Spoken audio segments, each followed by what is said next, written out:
paix et qu'on peut saluer et remercier tous les participantes et participants d'être nombreux à ce premier webinaire du groupe d'action en néphrologie de la personne âgée. Je suis Florent Guerville, donc copilote de ce groupe et gériatre au CHU de Bordeaux. J'ai le plaisir de co-modérer ce webinaire avec moi, du coup. Donc, moi, je suis Candice Montredon, donc, gériatre sur le centre hospitalier de Lyon-Sud, à Lyon. Et nous avons prévu donc, pour ce premier webinaire un duel entre une néphrologue et un gériatre autour de la question de la restriction protidique chez la personne âgée avec maladie rénale chronique. Je vais vous demander bien de couper vos micros si vous n'êtes pas une oratrice ou un orateur. Et je vais laisser Candice présenter notre première intervenante. Oui, donc notre première intervenante, du coup, sera le professeur Laetitia Kopp, qui est actuellement néphrologue au centre hospitalier Lyon-Sud, chef de service, du coup, du service de néphrologie, dialyse et nutrition rénale sur le centre hospitalier Lyon-Sud. Elle s'intéresse particulièrement au lien entre maladie rénale chronique et nutrition, avec pas mal de publications scientifiques reconnues au niveau international, et elle va pouvoir nous présenter sur un temps de 20 minutes l'aspect plutôt pour la restriction protidique dans ce contexte. Du coup, merci Candice pour l'introduction. Bonjour à tous, merci de vous connecter au moment du repas. Donc, je vais juste partager mon écran si vous voyez pour... voilà, est-ce que vous m'entendez bien? Est-ce que vous voyez mon écran? C'est tout bon? Oui, c'est bon. C'est tout bon. Donc, voilà, donc j'ai 20 minutes pour essayer de vous convaincre que réduire les apports protidiques chez la personne âgée, c'est plutôt une bonne chose et que ça reste un atout et on va dire un atout thérapeutique et un arsenal thérapeutique qu'il ne faut pas oublier. Et donc, je vais essayer voilà, de vous convaincre de cela. Alors, bon, j'ai des conflits d'intérêts que je mets là. Du coup, juste avant en très brève introduction, de vous dire qu'en fait, aujourd'hui, la néphrologie, en tout cas, moi, je suis néphrologue et il ne faut pas oublier qu'un des piliers en fait, du traitement, ça reste l'alimentation. Et j'ai juste mis cette page du New York Times aujourd'hui en disant est-ce que la nourriture peut être une médecine? Et je pense que oui, et je pense qu'il ne faut pas l'oublier. Et il ne faut pas oublier que la nutrition, ça reste un challenge majeur. Et quand on regarde un peu ce que les gens mangent dans le monde, déjà, on mange beaucoup trop de protéines et beaucoup trop de calories et beaucoup trop de protéines d'origine animale. Et quand sur la carte de gauche, vous voyez en fait les calories et les protéines, des protéines dans le monde et que vous mettez en gros et vous copiez-collez avec les problèmes de nutrition que les gens ont, et ben, vous voyez qu'en fait, on peut quasiment copier-coller la carte. Alors, il y a des petites différences, mais ça veut dire que c'est vraiment un problème mondial et que les conseils nutritionnels, ça doit être un vrai challenge. Et du coup, la première question que je veux vous poser, c'est déjà avant de parler de la personne âgée, qui est un problème particulier, qui a une spécificité, mais déjà, vous, en tant que néphrologue ou en tant que diététicien médecin, est-ce que vraiment vous êtes convaincu qu'une alimentation pauvre en protéines, déjà, peut être efficace pour la néphroprotection? Parce que si déjà vous n'êtes pas convaincu de ça, on ne va pas parler de la spécificité de la personne âgée. J'aimerais juste, avant d'essayer de vous convaincre de cette première question, c'est de vous dire, on vient d'où au niveau de la néphrologie pour traiter la maladie rénale chronique? Et en fait, quand on regarde, donc vous êtes néphrologue ou médecin ou diététicien en 2026, donc en fait, vous avez accès à énormément de traitements pour prévenir la maladie, le ralentissement et la progression de la maladie rénale chronique. Mais dans les années 60, en fait, on n'avait rien. Et on n'avait rien, et c'est pour ça qu'en fait a été développée cette alimentation pauvre en protéines dans le but de ralentir la progression de la maladie rénale chronique. Et du coup, c'est pas parce que aujourd'hui on a plein de trucs efficaces que ce qui avait été fait dans les années 60 ou 80, c'est complètement inutile. Donc ça, c'est une chose à avoir. Et en effet, quand on regarde la physiopathologie, le concept de pourquoi on réduit les apports en protéines, en fait, ça vient du concept que quand vous mangez moins de protéines, vous allez baisser votre pression intraglomérulaire, baisser votre hyperfiltration glomérulaire et préserver ainsi votre fonction rénale. Et ça, c'est ce que l'on voit et c'est le même mécanisme finalement des bloqueurs du système rénine-angiotensine et une partie des actions des inhibiteurs de SGLT2. Donc, pourquoi se priver de cet effet synergique des régimes pauvres en protéines pour baisser cette hyperfiltration glomérulaire et cette pression intraglomérulaire? Et c'est sûr que quand on regarde les vieilles études, donc juste pour remettre un peu d'historique, dans les années 80-90, on n'avait que ça. Et en fait, quand on mettait que ça chez des gens qui n'avaient aucun traitement, les effets, ils étaient quand même ils étaient relativement significatifs et on avait un ralentissement de la progression de la maladie rénale chronique lorsque l'on appliquait ces régimes soit pauvres, soit très pauvres en protéines. Donc bien sûr, en effet, nos patients, ils avaient 52 ans à l'époque de moyenne parce que c'était la population. Et quand on regarde un petit peu plus loin en perspective et qu'on fait des méta-analyses et qu'on cumule en fait les données sur les régimes très pauvres en protéines chez les patients, quand on cumule un peu 30 ans ou 40 ans d'histoire, les régimes très pauvres en protéines réduisent quasiment de 36% le risque d'arriver en insuffisance rénale chronique terminale. Donc vous allez me dire, OK, mais c'est des vieilles études, oui, mais bon, on n'a que ça actuellement, et c'est sûr que ce n'est pas combiné avec les nouveaux traitements que l'on a actuellement. Mais quand on regarde des études un petit peu plus récentes, c'est-à-dire en française, observationnelles, et qu'on regarde l'apport en protéines que l'on mange, soit par les 24 heures des urines, soit par une enquête alimentaire, et qu'on regarde la progression et le risque d'arriver en dialyse, en fait, il y a vraiment une corrélation linéaire. Plus vous mangez de protéines, chez les gens tout venant qui viennent pour une maladie rénale, et la probabilité d'arriver en dialyse, vous voyez que, en gros, moins vous mangez de protéines, moins vous avez un risque d'arriver en dialyse. Donc, les études observationnelles, la combinaison des études randomisées contrôlées viennent confirmer ces données-là. Et quand vous regardez même une étude qui a été publiée il y a un mois dans le JAMA, qui teste cette hypothèse-là, donc avec des méthodes statistiques un peu plus sophistiquées pour comparer des patients avec une maladie rénale chronique sous régime très pauvre en protéines ou très pauvre ou en régime standard, et qui a été validé par le recueil des urines de 24 heures avec des inclusions de périodes qui sont quand même beaucoup plus récentes. On est entre 2007 et 2022, plus de 15 ans de suivi, et on est quand même sur des moyennes d'âge qui sont plus élevées, 67 ans.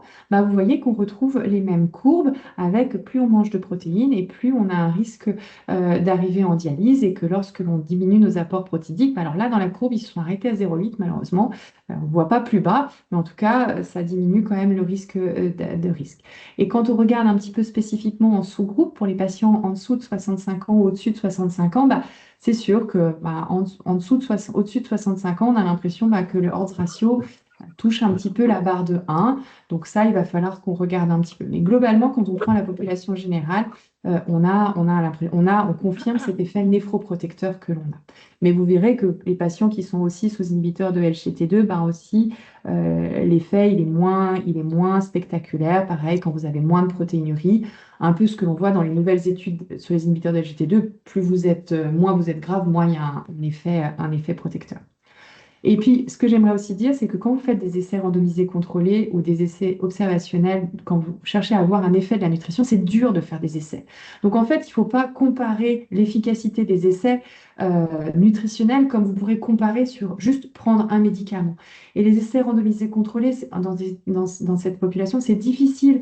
On a du mal à recruter, ça met beaucoup de temps. Et donc, du coup, finalement, ça explique en partie pourquoi nos données, elles ne sont pas aussi robustes que lorsque l'on a des études avec des médicaments.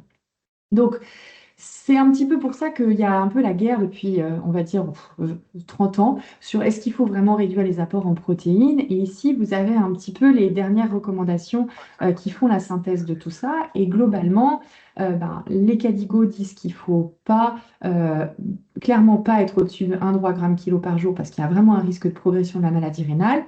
Et que de faire 0,6 ou le très bas, ils disent que c'est pas vraiment utile, mais que c'est pas vraiment toxique. Et par contre, ce qui est sûr, c'est que quand on est métaboliquement instable, il faut pas réduire. Les Kadoki, qui sont plutôt pro low protein diet, eux poussent pour le 0,6 ou voire le 0,3. Et puis l'HAS française, on est un peu dans du flou, c'est-à-dire qu'il faut se mettre aux alentours de 0,6, 0,8 et à adapter chez les personnes âgées. Donc en gros, ça ne nous aide pas trop sur ce qu'il faut faire. Et puis surtout, en fait, vous voyez qu'à part l'HAS qui dit un peu pour les personnes âgées, on n'a pas vraiment de recommandations dans les recommandations internationales sur ce qu'on doit faire.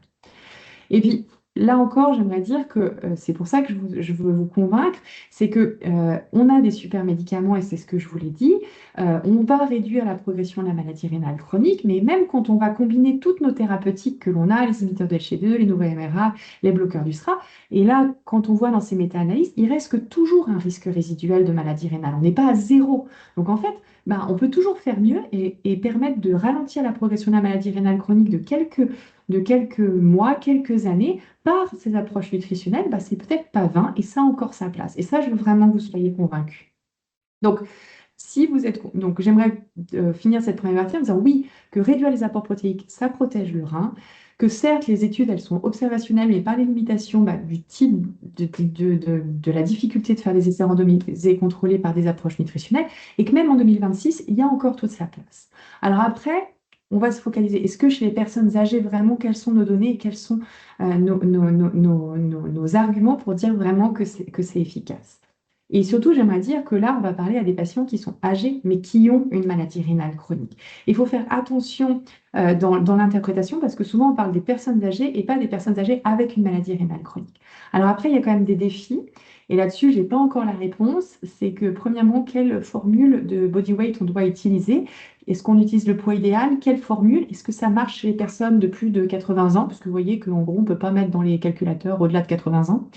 Et puis aussi, la composition corporelle, est-ce qu'on doit parler de la masse maigre, de la masse grasse? Finalement, aujourd'hui, j'avoue que j'ai pas de réponse formelle à vous donner et je pense que ça, c'est quelque chose qu'il faudra raffiner dans les prochaines années pour être plus convaincu.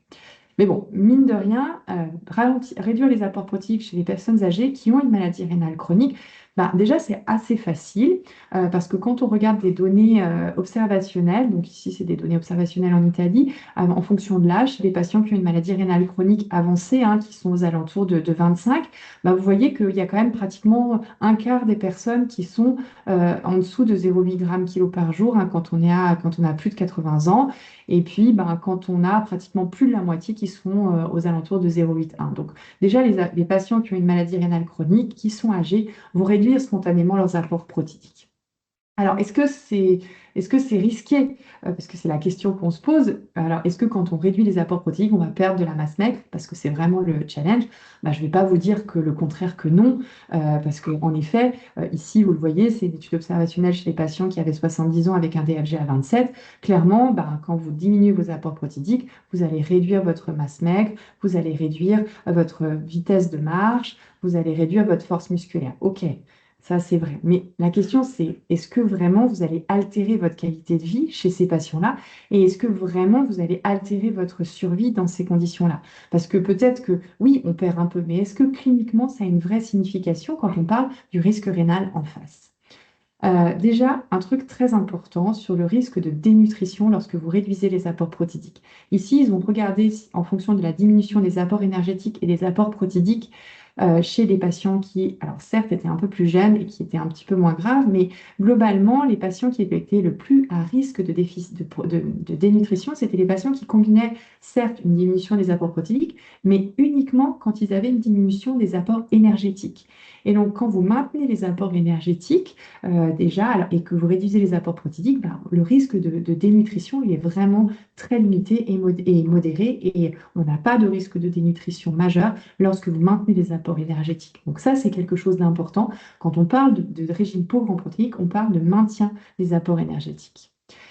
Et donc, voilà, est-ce que c'est safe? Est-ce que finalement, lorsque vous réduisez les apports en protéines chez des patients âgés qui ont une maladie rénale chronique, vous allez plus les faire mourir? Parce que je vous ai montré que c'était safe, que c'était bénéfique au niveau rénal, mais est-ce qu'ils vont plus mourir? Et oui, ils vont perdre un peu de masse maigre, mais est-ce qu'ils vont plus mourir et est-ce qu'ils vont être plus dénutris? Donc, quand on prend dans cette étude-là, qui est une étude observationnelle européenne avec il y avait plus de 1000 patients, 2700 patients de DFG 17, avec une moyenne d'âge de 76 ans, bah, quand on regarde les patients qui avaient des apports protéiques alors, en dessous de 0,8 g/kg par jour, bah, en fait, il n'y avait pas de différence au niveau du statut nutritionnel et au niveau de la mortalité. De réduire les apports protéiques n'était pas associé à une augmentation de la mortalité. Donc, pour moi, quand on regarde cette étude-là, en effet, on a quand même des données de sécurité. Alors, je vais quand même être honnête, quand on regarde toutes les petites tables en supplémentaire à la fin, quand même, quand on regarde une étude de sensibilité et d'interaction chez les patients qui avaient plus de 75 ans, il y avait quand même un petit signal pour la mortalité et pour le déclin nutritionnel. Donc, quand même, il faut faire attention chez les patients de plus de 75 ans, mais ça reste que pondéré. Mais globalement, en tout cas ici, il n'y avait pas de signal. Il y a cette étude-là aussi qui montrait qu'en fait, les patients qui avaient regardé la mortalité et l'apport en protéines chez les patients âgés avec une maladie rénale chronique. Mais attention, dans cette étude, il faut bien regarder de quoi on parle. Il y avait seulement moins de 10% des patients qui avaient une maladie rénale chronique avec un DFG en dessous de 45. Donc la majorité des patients, quand ils parlaient de maladie rénale chronique, c'était des patients pas du tout graves et qui n'avaient aucun risque d'arriver en dialyse. Et en effet, chez ces patients-là qui étaient quand même très sains finalement, oui, quand vous réduisez les apports protéiques, dans cette population, vous augmentez la mortalité. Mais je pense que ce qui est important de retenir, c'est qu'on n'était pas chez les patients très graves au niveau rénal.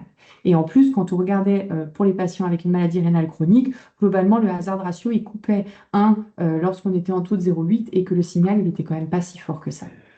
Et enfin, donc les dernières études que l'on a, qui sont des études françaises, qui sont sur les études de Cécadérin, donc c'est Cédric qui a analysé ces données-là, moyenne d'âge 70 ans avec un DFG à 25, lui, ce qu'il montrait, c'est que globalement, il n'y avait pas de différence sur le risque d'arriver en dialyse, donc il n'y avait pas de bénéfice sur la néphroprotection lorsqu'on réduisait les apports protéiques, et il n'y avait pas d'efficacité, il n'y avait pas aussi d'augmentation de la mortalité. Alors après, il y avait plein d'analyses, mais pas d'augmentation du risque de dénutrition, de risque de perte d'autonomie, et surtout, il n'y avait aucune interaction avec l'âge dans cette cohorte si on classait les patients entre plus de 70 ans et moins de 70 ans. Alors, les optimistes diront que c'est complètement safe de réduire les apports en protéines, parce qu'on a quand même peu d'évidence que ça dénutrisse et que ça augmente de façon significative chez les patients les plus graves la mortalité. Alors, les autres qui vont être plutôt négatifs, et mon collègue défera en disant ça ne sert pas à grand-chose, puisque même dans nos études françaises récentes, on n'a pas beaucoup d'efficacité. Après, on n'a probablement pas suffisamment de puissance et qu'on reste sur une population qui est très à risque de compétition et de mortalité, en fait. Donc, c'est difficile de vraiment avoir un signal et de voir. Donc, finalement, je dirais que l'évidence, elle est faible, mais finalement, on n'a quand même pas des masses de patients et pas d'essais randomisés contrôlés qui ont été faits, voilà, une faute d'orthographe dans ce sens. Mais globalement, on a quand même des études de sécurité qui sont très rassurantes et je dirais qu'il y a un petit signal et regardez pour les plus de 75 ans où il faut être attentif et surtout maintenir les apports énergétiques. Et donc, je conclurai un petit peu pour essayer d'avoir un signal. Est-ce que finalement, c'est vraiment utile et en pratique, est-ce qu'il faut le faire? Et je pense que ce qu'il faut regarder, c'est que quand on parle de patients sur la restriction protéique, j'ai focalisé dans cette étude-là, notamment sur l'initiation de la dialyse, mais en fait, on est très en risque compétitif avec la mortalité. Et lorsque, en effet, on induit dans les critères de jugement la mortalité, de baisser l'apport protéique quand on met un outcome qui est composite avec à la fois la dialyse, le déclin du DFG et la mort, quand on réduit un peu les apports en protéiques, la différence, elle est quand même pas si significative. Et je pense que l'enjeu, c'est de savoir à qui on s'adresse et à qui on veut réduire, qu'est-ce qu'on veut faire pour cette personne-là. Et aujourd'hui, ce qui se passe, c'est qu'on a des patients, donc depuis l'arrivée des nouvelles thérapeutiques, on a le nombre de patients qui arrivent en dialyse qui est de plus en plus réduit ou de plus en plus âgés, avec des moyennes d'âge qui augmentent du fait qu'on réduit l'espérance rénale. Et un patient de plus de 85 ans qu'on va mettre en dialyse, l'espérance de vie, le bénéfice, il est quasiment nul. Et donc, en fait, l'enjeu, c'est de se dire, peut-être qu'on va peut-être pas parler de néphroprotection, on va peut-être parler de ralentir le risque, de réduire le risque des symptômes, de maintenir, en fait, d'éviter le risque en dialyse chez les patients et que la diététique va être le dernier pilier pour ralentir et éviter la mise en dialyse de nos patients qui arrivent à 80 ans. Et ça, c'est important de dire aussi que quand on réduit les apports en protéiques, quand on regarde purement pas sur le terme de mortalité ou de mise en dialyse, quand on regarde sur la qualité de vie, on a quand même des données observationnelles. Et donc là, sur cette étude, où on avait des patients qui avaient 75 ans de moyenne d'âge en Italie et qui étaient en moins de 0,6, et il n'y avait aucun impact sur leur qualité de vie et aucun effet néfaste sur leur bien-être. Donc en fait, les patients, ils sont bien à 0,6 g/kg par jour. Il n'y a pas d'altération de leur qualité de vie. Et si ça peut prolonger de quelques mois pour éviter d'arriver en dialyse ou d'avoir des symptômes urémiques, là, on a des données qui sont quand même très rassurantes. Voilà, ça c'est exactement la même chose, qu'il n'y avait pas d'altération de la qualité de vie dans ces populations et qui étaient âgées à plus de 75 ans, puisqu'en fait, c'est des patients qu'on ne va pas mettre en dialyse. Et enfin, je pense que c'est important peut-être d'utiliser même les régimes très pauvres en protéines comme le traitement, comme un pilier du traitement conservateur. Il y a eu un essai randomisé contrôlé qui a été fait chez les patients. Et quand vous faites en intention de traiter, alors pas en per protocole, mais quand vous regardez vraiment les gens qui ont été traités par un régime très pauvre en protéines versus la dialyse, il n'y avait pas de différence chez les patients qui avaient 80 ans. Et encore une fois, quand vous regardez, vous interrogez vos patients sur la qualité de vie, pour les patients en traitement conservateur qui ont 82 ans, d'être en traitement conservateur, ça n'altère pas leur qualité de vie, et de réduire les apports en protéines, ça va probablement pas altérer leur qualité de vie parce que vous n'allez pas leur parler de dialyse. Donc, je dirais que là, le traitement très pauvre en protéines reste toute sa place, à la fois comme un pilier de la néphroprotection, si on suit bien nos patients et qu'on a un maintien des apports énergétiques, à surveiller pour les plus de 75 ans en étant très vigilant, que ça a tout à fait sa place dans le traitement conservateur et ça va être de plus en plus de place parce qu'on va avoir des patients qui arrivent en traitement insuffisance rénale terminale à 85 ans et donc la question du traitement conservateur va être de plus en plus importante. Et donc voilà ma diapositive en pratique, c'est qu'il faut individualiser le traitement et de vous dire chez votre patient qui a 75 ans ou 80 ans, quelle est votre priorité? Est-ce que votre priorité c'est de sauver le rein? Dans ce cas-là, j'ai pas envie de commencer la dialyse, là il faut peut-être se mettre à fond pour mettre un traitement pauvre en protéines et d'accompagner le patient là-dessus avec une mise en place multidisciplinaire, d'intégrer ça dans un vrai plan de soins. Par contre, votre patient, il est dénutri, il est perte de dépendance. De toute façon, il a une espérance de vie de quelques mois. Oui, on ne va pas parler de régime pauvre en protéines. Le but, ça va être de monter les apports en protéines pour maintenir l'autonomie et de gagner ces quelques mètres et ces quelques grammes de muscle pour permettre de retourner à domicile. Et donc, je réinsiste sur le fait que quand vous prescrivez un régime pauvre en protéines, ce n'est pas simplement prescrire un régime pauvre en protéines, c'est d'éduquer et d'accompagner le patient. Et que pour finalement réconcilier peut-être un peu, j'ouvrirai la discussion en disant que quand je parle de low protein diet, moi je parle plus de low protein diet, je prends de plant-based diet protéines, c'est-à-dire qu'en fait, quand vous proposez au patient un régime très riche en fruits et légumes, avec des protéines d'origine végétale. Là, on a des évidences très importantes sur le risque de néphroprotection et que les protéines ne viennent pas toutes seules, elles viennent dans un environnement et que c'est ce type de régime vers lequel il faut aller et que ça marche très bien. Alors là, j'ai mis des exemples sur notre microbiote et notre production de toxines, que les régimes pauvres en protéines, plant-based, c'est efficace.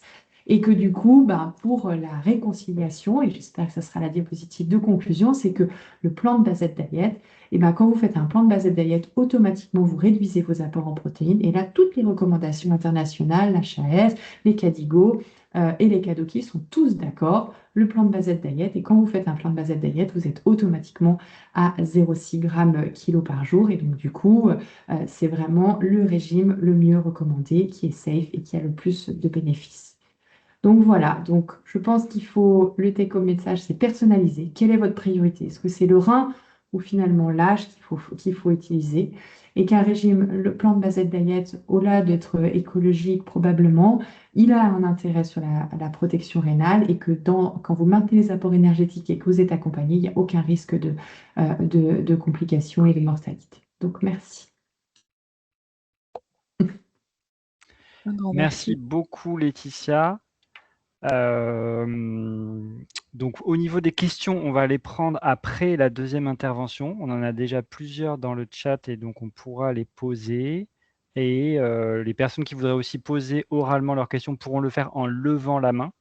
Et c'est moi qui devrais leur donner la parole.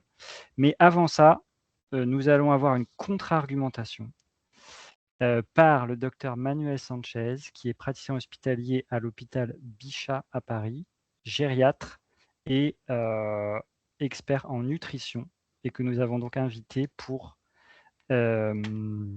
challenger Laetitia. C'est à toi, Manuel. Merci beaucoup pour l'intervention. Bravo pour l'organisation du webinaire. Et donc, je vais partager l'écran. C'est ça.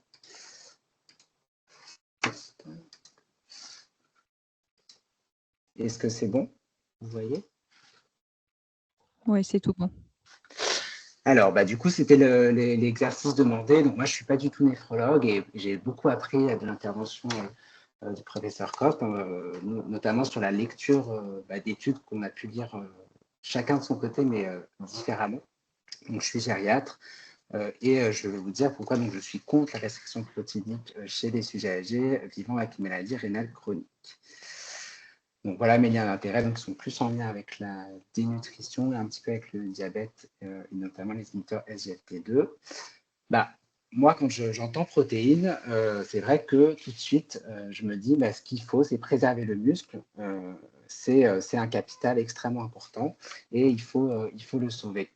Vous savez, puisqu'on parle de plus en plus de sarcopénie maintenant même en médecine et puis en général, vous savez que finalement, ce capital musculaire, c'est à peu près 40% du poids de notre corps, et on l'a très tôt dans la vie, à l'âge adulte, avec une masse musculaire qui malheureusement va décliner dès 40 ans, et c'est pareil pour la force musculaire. Donc, si je vous ai mis les grosses données de grosses cohortes anglaises, on voit que les trajectoires de déclin sont très hétérogènes, en fonction probablement de trajectoire de vieillissement, de pathologie, etc. Mais ça commence à décliner très tôt. Et donc, finalement, même si on part avec beaucoup de muscles, l'enjeu, c'est d'arriver à cet âge-là, à ces 80 ans, à ces 75 ans, avec le maximum de masse musculaire et de force musculaire possible. Et ça a été bien intégré, notamment par les gériatres et grâce aux travaux de Linda Fried, qui elle est cardiologue, donc elle ne s'intéressait pas aux malades spécifiquement du rein, plutôt aux malades du cœur, mais même en s'intéressant aux malades du cœur, elle a bien identifié qu'il y avait un phénotype qui s'appelle maintenant la fragilité, qui allait prédire finalement les événements comme les chutes, les hospitalisations et même le décès, et que dans ce phénotype-là, le muscle était vraiment central. Et donc, elle a bien identifié des critères faciles à utiliser en clinique, comme la perte de poids, la force diminuée, la vitesse de marche, sédentarité, fatigue. Et donc, même si là, on ne parle pas du rein, on voit bien que le muscle est impliqué dans beaucoup de pathologies chroniques, même si ce n'est pas un organe vital au même titre que le rein ou le cœur. Il impacte fortement le pronostic de ces patients avec maladies chroniques. Et pourquoi? Parce que le muscle, c'est une réserve, donc c'est essentiellement des protéines contractiles, c'est une réserve d'acides aminés qui va être mobilisable en cas de stress, c'est-à-dire quand on va faire face à une infection, une complication, une hospitalisation, etc. Finalement, le besoin énergétique du corps à ce moment-là et les besoins en protéines spécifiques vont faire que c'est dans le muscle qu'on va devoir puiser toute cette énergie et ces acides aminés qui sont nécessaires pour bien fonctionner, bien cicatriser, faire face à une infection, etc. Et puis quand on vieillit, ce qu'on veut, c'est maintenir au maximum son autonomie, ne pas avoir de trouble de la marche, tomber, avoir une dépendance. Donc, finalement, on comprend bien qu'il faut préserver au maximum ce muscle. Et la maladie rénale, moi, de loin, quand je la vois, j'ai l'impression que c'est quand même un incubateur à sarcopénie, à fragilité. C'est-à-dire qu'on va cumuler, ce sont des patients qui ont souvent une maladie rénale chronique, qui est liée à d'autres pathologies, hypertension, diabète, donc ils vont cumuler énormément de facteurs de risque qui peuvent influencer leur capacité à bien s'alimenter, avoir des apports protéiques suffisants. Et donc ça a été montré que c'était quand même fréquent d'avoir spontanément déjà des ingestats diminués dans cette population, d'avoir des difficultés à pratiquer aussi une activité physique suffisante, et c'est tout l'enjeu. On en parlera probablement si on veut faire manger moins de protéines à un patient, un peu comme les régimes amaigrissants, il faut être sûr qu'il soit capable de faire de l'activité physique. Et donc, quand on a des difficultés liées soit à un surpoids, une obésité, une mobilité, une sédentarité importante, c'est compliqué. Et vous voyez que la sédentarité sévère, là je vous ai mis des chiffres nord-américains, c'est 1/3 des patients avec maladie rénale chronique, et l'inactivité physique, le fait de ne pas faire du tout d'activité physique, c'est 1/4 de cette population, donc c'est quand même très élevé. Et donc, ce n'est pas étonnant, mais c'est quand même bien d'avoir conscience un petit peu de la prévalence de ces syndromes que sont la fragilité et les sarcopénies dans cette population maladie rénale chronique. là, c'est une méta-analyse, donc 144 études. Vous voyez que la fragilité a été évaluée par différents outils, mais principalement dans les études par les critères de Fried. Et vous voyez qu'elle est à 34% de sujets fragiles, hein, quand on poule toutes les prévalences retrouvées. Et si on se dit, est-ce que tous les autres sont robustes? Non, il y en a 39%. Donc, il n'y a que 60 études qui se sont intéressées à la pré-fragilité, mais qui sont déjà pré-fragiles. Donc, ils sont déjà en train de rentrer dans le risque de fragilité. Bien sûr, ça augmente avec l'âge et la sévérité de la maladie rénale. Et on comprend bien que quand on est déjà en dialyse, il y a plus de risques d'être fragile. Mais néanmoins, même dans les populations non dialysées, la fragilité est assez élevée. Et je vous ai mis en comparateur, pour avoir un petit peu un ordre d'idée, la prévalence de la fragilité chez des sujets de 70 ans et plus qui ont un diabète, donc pas des gens qui sont en bonne santé, qui ont une maladie chronique, elle-même source de beaucoup de polypathologie. Et vous voyez que c'est 13%, donc on est très en dessous. Risque de sarcopénie, donc cette fois-ci. Pardon, je m'excuse juste de vous couper. Il y a un souci en fait avec les diapositives qui sont assez floues pour certaines. Est-ce que ce serait possible de couper juste votre vidéo pour qu'on puisse préserver Ah oui, ok, attendez. Je vais voir comment je fais ça.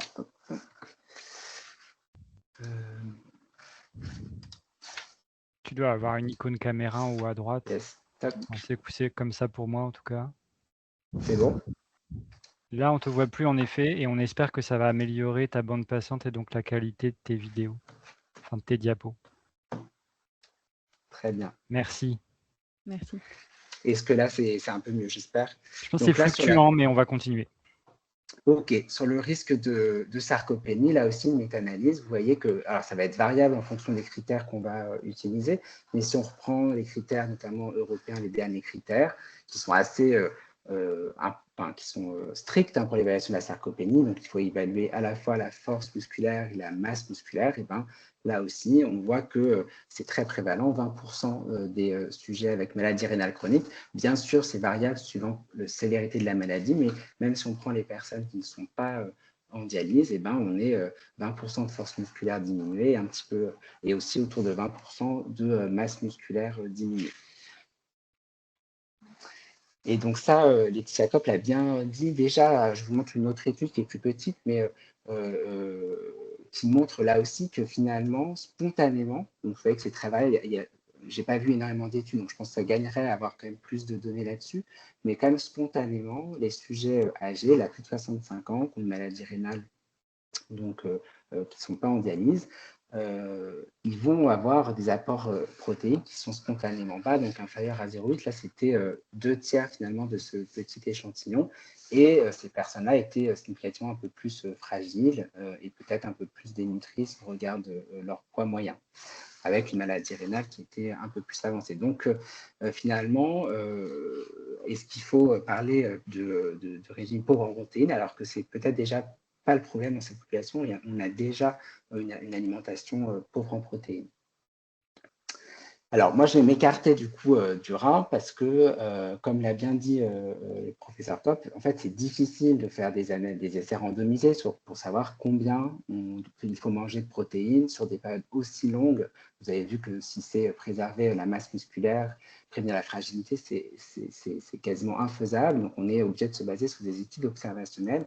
Et donc, finalement, dans la maladie, si on prend la population vieillissante tout venant, donc là c'est les cohortes nord-américaines, la Women Health Initiative Study, qui se sont intéressés à l'apparition de la fragilité pendant le suivi. Vous voyez que 13% des femmes avaient développé une fragilité au cours du suivi. Et donc, ils se sont intéressés aux habitudes alimentaires et notamment aux apports protéiques. Et vous voyez bien que les quintiles de consommation de protéines, il y a une relation vraiment dose-effet. Finalement, celles qui mangeaient le plus de protéines avaient moins de risque de développer une fragilité au cours du suivi. Certes, évidemment, je ne crois pas que des gens qui ont une maladie rénale, mais c'est difficile de penser que quand on a une maladie rénale chronique, le risque soit diminué. Bien sûr, il y a d'autres risques compétitifs, comme ça a été bien dit avant. Alors, pour avoir une idée de combien manger de protéines ces personnes, vous voyez que le quintile le plus élevé, qui était le plus protégé, c'était 1,2 g/kg de protéines. Donc, on n'est pas au-dessus des 1,3 qu'il ne faut surtout pas dépasser, mais on est quand même bien au-dessus des 0,8 g/kg de poids corporel jour. Avec, à l'époque, on était moins dans les questions de végétalisation de l'alimentation, mais beaucoup de protéines de source animale. Une autre cohorte qui est intéressante quand on s'intéresse à l'état nutritionnel au cours du vieillissement chez les personnes, donc là, plus de 70, entre 70 et 80 ans, c'est la SABC Cohort Study.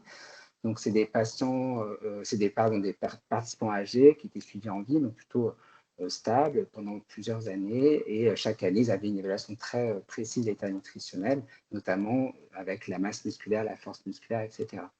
Et donc là aussi, on a une bonne relation entre le déclin plus important de la masse musculaire, si je vous ai montré une masse musculaire, et les apports protéiques, avec finalement un déclin qui est toujours observé, mais qui est diminué chez les patients, chez les participants qui mangeaient le plus de protéines. Et là aussi, vous voyez que c'est des apports protéiques qui sont quand même très au-dessus des 0,8 g/kg jour que l'on voit dans les recommandations, notamment pour la maladie rénale. Alors, cette étude, elle vous a été présentée avant et je suis content d'avoir pu d'avoir eu une interprétation aussi un petit peu différente, effectivement, notamment sur l'exclusion des stades les plus graves de la maladie. Et donc, peut-être que la fenêtre d'observation n'était pas, en tout cas, on ne peut pas dire forcément la même chose pour ces malades-là. Néanmoins, ce qu'on voit bien, il y a quand même une stratification qui est faite par l'âge, avec un âge pivot à 75 ans qui semble être clair, où cette fois-ci, c'est bien il semblerait y avoir quand même une protection vis-à-vis de la mortalité, à manger plus de protéines, là où effectivement, chez les moins de 75 ans, le signal n'est pas, il n'y a pas forcément de surmortalité à manger moins de protéines, ni de bénéfice sur la mortalité à en manger plus. Et puis, ce qui était intéressant, regardez là aussi protéines animales et végétales, mais finalement, dans la population âgée avec maladie rénale, même quand les sources de protéines étaient animales, il y avait toujours un moindre risque de mortalité. Effectivement, ce qu'a rappelé Laetitia Kopp, c'est que peut-être qu'en excluant les malades les plus graves du rein, on n'a pas pu mettre en évidence un surrisque de mortalité dans cette population. Néanmoins, quand on parle de prévention de la sarcopénie, de la fragilité dans cette population-là, c'est important d'avoir en tête que ce n'est pas si simple que ça de réduire en tout cas les apports protéiques chez les gens qui ont une maladie rénale chronique, peut-être pas au stade les plus sévères, mais même avec un risque évolutif, il faut bien peser pour le compte, puisque ce sont des gens qui ont une espérance de vie de plusieurs années et le risque de sarcopénie devient peut-être plus important que le risque de maladie rénale grave. Alors, comme l'a bien montré Laetitia, les recommandations sont un petit peu floues, comme c'est souvent le jeu des recommandations. Ce qui est important, et là, je pense qu'on est tous d'accord, évidemment, c'est important de repérer, puisque je vous ai dit que c'était fréquent, la fragilité, la sarcopénie chez les patients âgés, puisque là, il y a maintenant, c'est assez clair dans les recommandations des néphrologues, évidemment des recommandations des nutritionnistes, il ne faut pas faire de restriction de protéines dans cette population, et il faut même augmenter de manière importante les apports protéiques pour pouvoir traiter la fragilité et la sarcopénie. Mais c'est vrai qu'il y a toujours ce flou chez le malade qui va être robuste. On parle effectivement de close supervision, donc il faut être vraiment bien outillé, pouvoir mettre le patient dans un parcours très adapté pour qu'il puisse éventuellement envisager, s'il est motivé, une réduction des apports protéiques. Et puis moi, ce que je n'ai pas compris, c'est métaboliquement instable. Est-ce que c'est juste en cas d'insuffisance rénale aiguë? Est-ce que, en tout cas, ce qui est important, c'est que c'est des patients qui peuvent être amenés à être hospitalisés. Il faut réussir à, pendant les périodes d'hospitalisation, lever le pied sur les restrictions d'apports protéiques. Donc, ce n'est pas si simple que ça, finalement, à mettre en œuvre avec les recommandations qui restent floues sur cela. Quelques mots sur la végétalisation. Donc, ça a été abordé avant. Bien sûr, c'est au cœur de beaucoup de questions autour de l'alimentation maintenant, depuis ces dernières années. Et effectivement, on sait que, notamment pour un bénéfice cardiovasculaire pour certains cancers, c'est bien démontré, c'est aussi un bénéfice, voire rénal, dans ces différentes études qui n'ont pas forcément été faites chez les personnes âgées, mais chez les gens qui ont des maladies rénales, il y a là aussi un bénéfice à augmenter la part des protéines végétales par rapport aux protéines animales. Je vais juste mettre un petit bémol. Alors, on sait, on l'a déjà dit, hein, les protéines végétales, il y a un bénéfice cardio-métabolique, un effet anti-inflammatoire, de nombreux nutriments qui peuvent être importants. Il y a un moindre impact environnemental et c'est important à prendre en compte. Mais aujourd'hui, chez les personnes vieillissantes pour lesquelles l'assimilation des protéines peut être perturbée par plein d'autres phénomènes, et dont en partie sont physiologiques, le vieillissement, la source en acides aminés essentiels et la digestibilité de ces acides aminés reste une question. Et donc, aujourd'hui, on n'a pas complètement résolu le fait que, est-ce que si on végétalise fortement des sources de protéines, on ne va pas risquer d'aggraver finalement une sarcopénie ou une fragilité. Et donc, il commence à y avoir des études plutôt bien faites, et celle-là, c'est une étude qui est bien faite. On a pris, alors c'est des sujets sains, ils ne sont pas de maladie rénale, mais ils sont en bonne santé, ils sont âgés. Et là, les auteurs, on ne peut pas leur reprocher, ils ont vraiment mis les mêmes quantités à la fois évidemment de protéines, mais surtout d'acides aminés essentiels, pour qu'il y ait une réponse anabolique musculaire identique. Au départ, ils pensaient qu'ils allaient faire la même chose avec une assiette acide aminé, enfin source de protéines animales et une assiette 100% source de protéines végétales.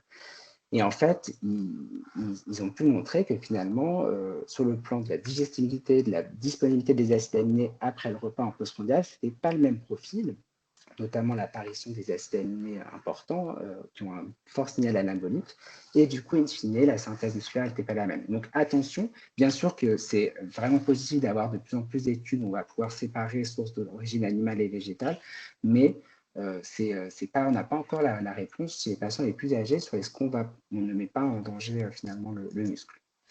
Et il y a quand même, là, c'est des essais randomisés, donc qui font le focus prise en charge ou prévention de la sarcopénie. Donc, ce sont soit des patients qui sont sarcopéniques, soit qui sont à risque de sarcopénie. Ils rentrent dans des essais randomisés où ils ont souvent de l'activité physique ou pas, mais souvent de l'activité physique maintenant.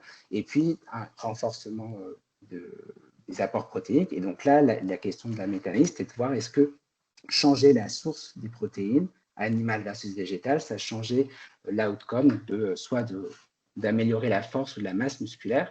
Et donc, pour la masse musculaire, il n'y avait pas forcément de grosses différences démontrées, notamment chez les personnes âgées, mais pour la force musculaire, il y avait l'air d'avoir une distinction quand même entre les populations jeunes et les populations âgées en faveur des protéines d'origine animale. Et donc, voilà, encore plein de questions auxquelles il faut répondre, notamment sur la qualité des protéines contractiles qu'on va assimiler dans le muscle. Et puis, alors ça, c'est plus des réflexions. Je n'ai pas vraiment donné de littérature, mais peut-être que le professeur Kopp pourra éclairer. C'est qu'on a bien compris que mettre en œuvre des règles diététiques, c'est compliqué. Il y a un risque en plus dans la maladie rénale d'accumulation de règles diététiques. Attention au sodium, attention au potassium, attention aux protéines. Ça fait beaucoup de messages. Est-ce que faut vraiment pouvoir juger de l'acceptabilité, de l'adhérence à ces règles-là, le risque que ça peut induire en termes de comportement alimentaire, de peur finalement liée à l'alimentation. Et puis, chez les malades qui malheureusement vont basculer vers la prédialyse et la dialyse, il faut, je ne sais pas, enfin ça c'est vraiment l'expérience des néphrologues, je suis curieux d'avoir le retour, il faut quasiment changer complètement de paradigme, leur dire vous avez mangé peu de protéines et maintenant il va falloir manger énormément de protéines dans un parcours de quelques mois si finalement ces patients-là vont en dialyse. Donc il y a beaucoup d'enjeux, ça nécessite évidemment un accès à des diététiciens nutritionnistes formés, des professionnels de l'activité physique adaptée, une surveillance régulière de la sarcopénie. Et on sait aujourd'hui que cette accessibilité, elle est quand même, elle n'est pas du tout optimale, c'est un euphémisme.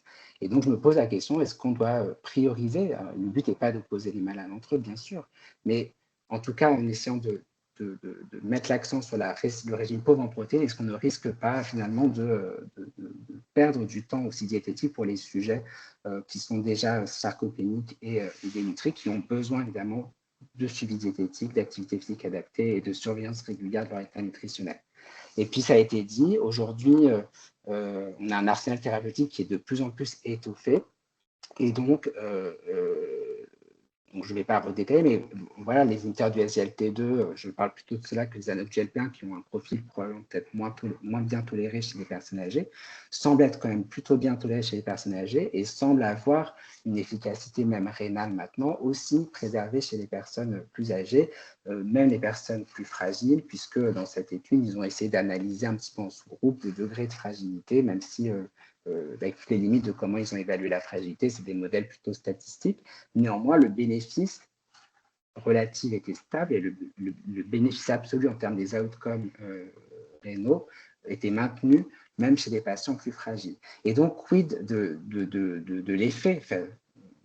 On peut penser qu'il peut toujours y avoir un effet synergique, mais est-ce qu'aujourd'hui, il y a suffisamment de données pour dire quand on est traité par des molécules très efficaces, est-ce que rajouter un régime pauvre en protéines, ça va toujours avoir un effet aussi important que ça a pu être observé il y a quelques décennies lorsque l'on n'avait que ça.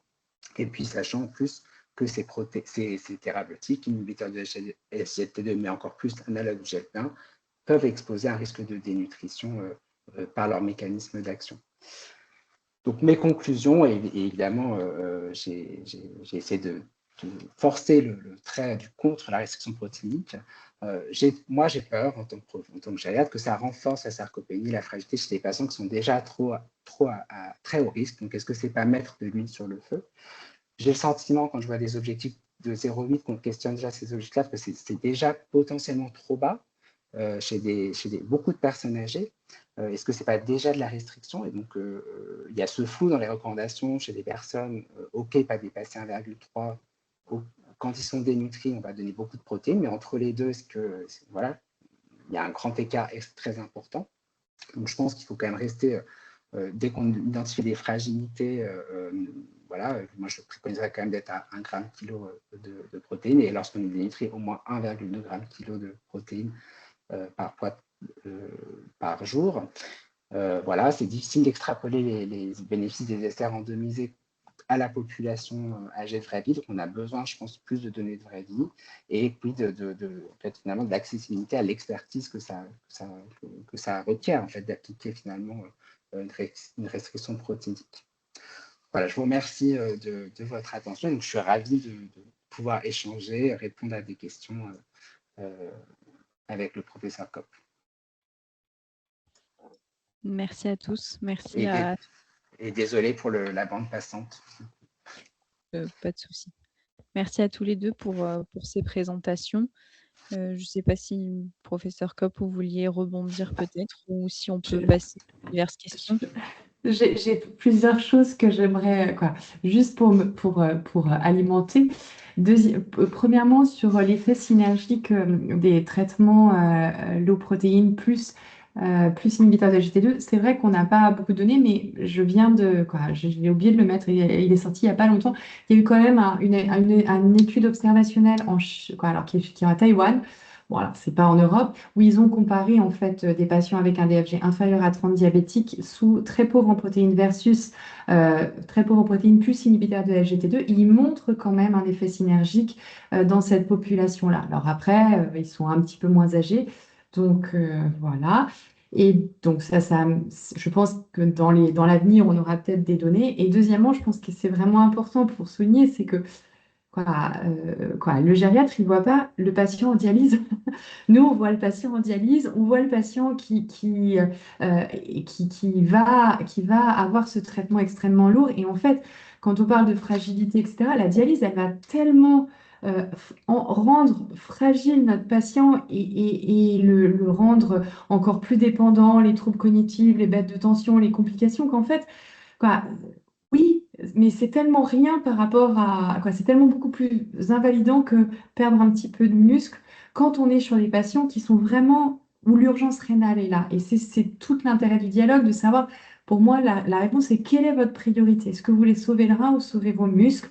Et bien expliquer aux patients pourquoi on fait ça et pourquoi on met en place tout ça. Voilà. Donc, mais je suis d'accord que nos patients, ils sont déjà fragiles, ils sont déjà sarcopéniques, ils sont déjà fragiles. Mais en fait, d'arriver en dialyse, là, en fait, on arrivera à quoi? C'est encore pire, en fait. Voilà mon point de vue. Merci. On peut passer du coup aux questions. En l'occurrence, dans le chat, il y a pas mal de questions diverses et variées. On va essayer de répondre au maximum. En l'occurrence, il y a une première question qui a été posée du coup au moment de la première présentation du professeur Kopp, qui demandait s'il était peut-être pas plutôt nécessaire de prendre en compte immédiatement la fragilité, les critères de fragilité des patients et non pas uniquement leur âge et la maladie rénale chronique pour étudier l'effet de la restriction protidique chez le patient âgé avec une maladie rénale chronique? Ah bah, quoi, moi, oui, l'âge, c'est un critère qui est pas très bon. Et je pense que c'est ma façon de voir, c'est-à-dire que la nutrition, il faut le voir comme dans un traitement qui doit être décidé de façon collégiale et multidisciplinaire. Et nous, pour nos patients spécifiquement qui ont, bon, alors, on prend l'âge plus de 75 ans parce qu'on va dire on va dire qu'il faut un repère quelque part, mais de faire venir les gériatres, de discuter avec eux, de voir quels sont les objectifs et de faire une RCP, en fait, quand on fait RCP, traitement de suppléance, bah, en fait, la nutrition, elle va au même titre que la dialyse ou que le traitement conservateur. Et en fait, c'est un des atouts, et il faut le prendre de cette façon et vraiment évaluer et expliquer aux patients quelle est sa priorité, en fait. Et oui, nous, on évalue tous nos patients de plus de 75 ans qui ont un DFG inférieur, on va dire, à 25. On les fait évaluer, si possible, par les gériatres pour discuter ensemble des objectifs. Et qu'on ait en tout cas une évaluation de la fragilité par un gériatre et non pas par les néphrologues. Moi, je pense que c'est très important qu'il y ait ce dialogue et qu'on puisse vraiment aider à évaluer la fragilité. Alors, les gériatres ne pourront pas évaluer la fragilité de tous les patients qui ont des maladies chroniques. Donc, je pense que c'est important qu'il y ait ce dialogue et notamment qu'on aide les néphrologues, les cardiologues, les diabétologues à évaluer la fragilité. Et c'est extrêmement important qu'on ait des données, je pense, même si c'est des données de vraie vie observationnelle, mais qui stratifient bien qui ajustent sur ces critères de fragilité, parce qu'on sait très bien que l'âge dans un essai randomisé, ce n'est pas un bon critère. Parce qu'intégrer un essai randomisé à 80 ans, c'est bien qu'on est plutôt on est plutôt en grande chance d'être en meilleure santé que son voisin de palier, et donc qu'à le même âge. Donc c'est important qu'il y ait ce dialogue et qu'on ait de plus en plus de données, voilà, même si c'est observationnel, mais qui soit robuste parce qu'on peut ajuster sur plein de critères. N'hésitez pas à lever la main pour poser des questions oralement si vous le souhaitez, spectateurs. Et pendant le temps que ça se lève, peut-être Candice, tu as une autre question dans le chat? Oui, il y a des questions qui sont aussi essentiellement plutôt pratiques, je dirais en pratique du coup chez nos patients gériatriques, notamment avec des populations du coup en EHPAD qui sont quand même plus âgées, beaucoup de nonagénaires qui ont déjà beaucoup de complémentation protidique, avec des maladies rénales chroniques, mais qui ont quand même des problématiques d'escarres et diverses conséquences en lien avec la dénutrition. Et la question est, dans ce cas-là, est-ce qu'en pratique, on doit réduire? Est-ce que finalement, on reste sur ce qu'on fait ou est-ce qu'il faut amplifier pour voilà, aider à la cicatrisation, préserver le muscle? En pratique, comment on peut faire au mieux? Là, moi, ma réponse, c'est que la priorité, elle est nutritionnelle. On est sur des patients qui sont en EHPAD, donc je veux dire qu'il n'y a aucune plus-value, quoi. Pour qu'on dialyse quelqu'un ou qu'on préserve le rein, qu'on se pose la question, on va dire, d'un traitement néphroprotecteur ou d'un traitement actif de la néphrologie chez quelqu'un qui est en EHPAD, pour moi, en tout cas, qui est en insuffisance rénale sévère, hein, nous, c'est ce qu'on voit en tant que néphrologue. Bah là, la question, elle ne se pose pas. La question, elle est purement là, on est sur un objectif de qualité, de recicatrisation, de mobilité. Donc là, réduire les apports protidiques, pour moi, là, on n'est pas du tout dans l'objectif que l'on veut se fixer. On n'est pas là pour préserver un rein de quelques années. Ce n'est pas du tout l'objectif.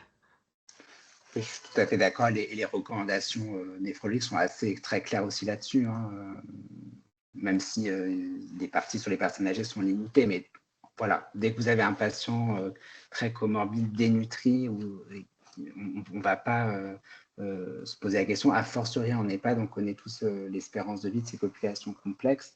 Donc en termes d'échelle de temps, si on va espérer améliorer un peu la qualité de vie, c'est bien la cicatrisation, redonner un peu d'énergie que de vouloir préserver de la fonction rénale, ça c'est clair. Mais je pense que là, pour le coup, les recours sont assez d'accord. Merci pour ces réponses. Il y avait une autre question qui est un tout petit peu à côté du sujet, mais c'était peut-être de voir aussi la valeur de l'hydratation pour la néphroprotection. Est-ce que ça aussi, ça vaut la même chose qu'une restriction protéique? Est-ce que c'est aussi à mettre en place? Alors, ça, il y a des données, pas beaucoup, mais en gros, de boire 4 litres d'eau, ça fait pas préserver les reins. Donc, et du coup, il y a quand même quelques données observationnelles qui montrent que boire 1,5 litre par jour, c'est bien. Et ensuite, bah, il faut adapter en fonction de la chaleur, des diurétiques et d'être vigilant. Mais de boire 15 litres d'eau, 4 litres d'eau, ça n'a jamais préservé les reins.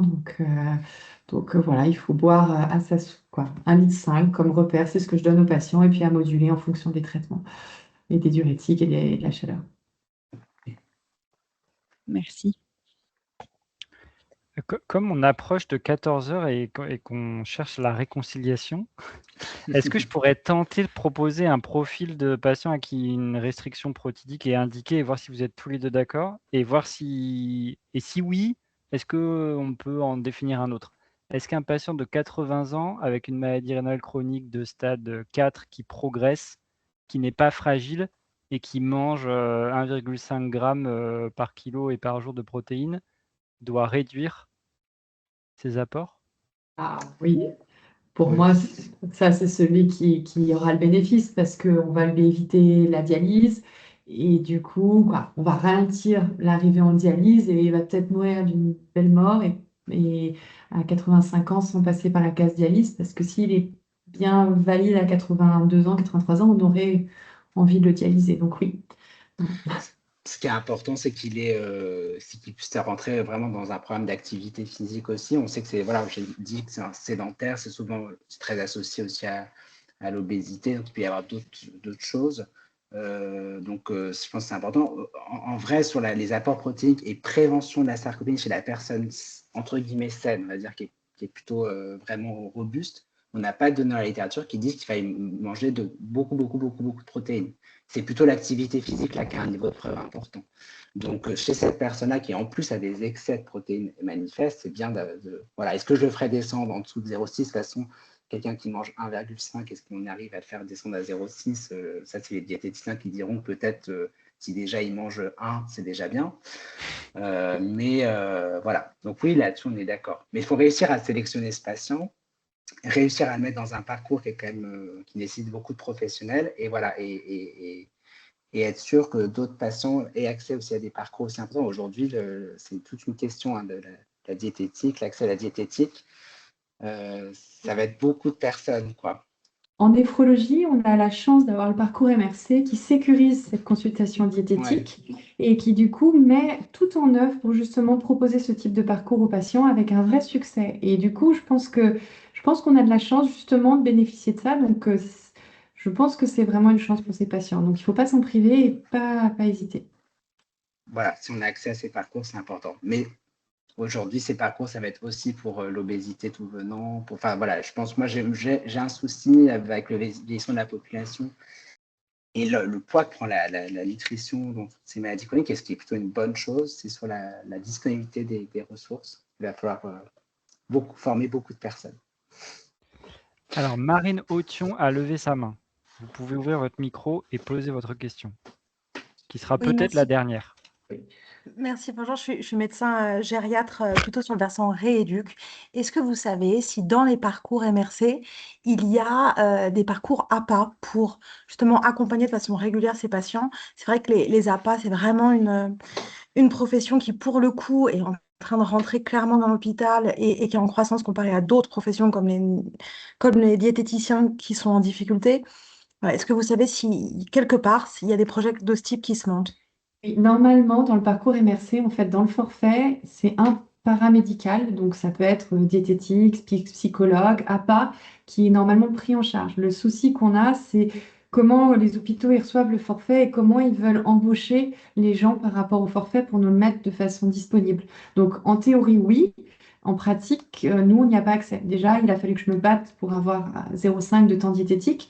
Parce qu'il y a les financements, mais après, c'est les hôpitaux ou les structures de néphrologie qui suivent comment vont le défaire. Donc oui, c'est sur le papier, c'est écrit. Oui, sur le papier, je suis convaincue que c'est bien. En pratique, il faut se battre.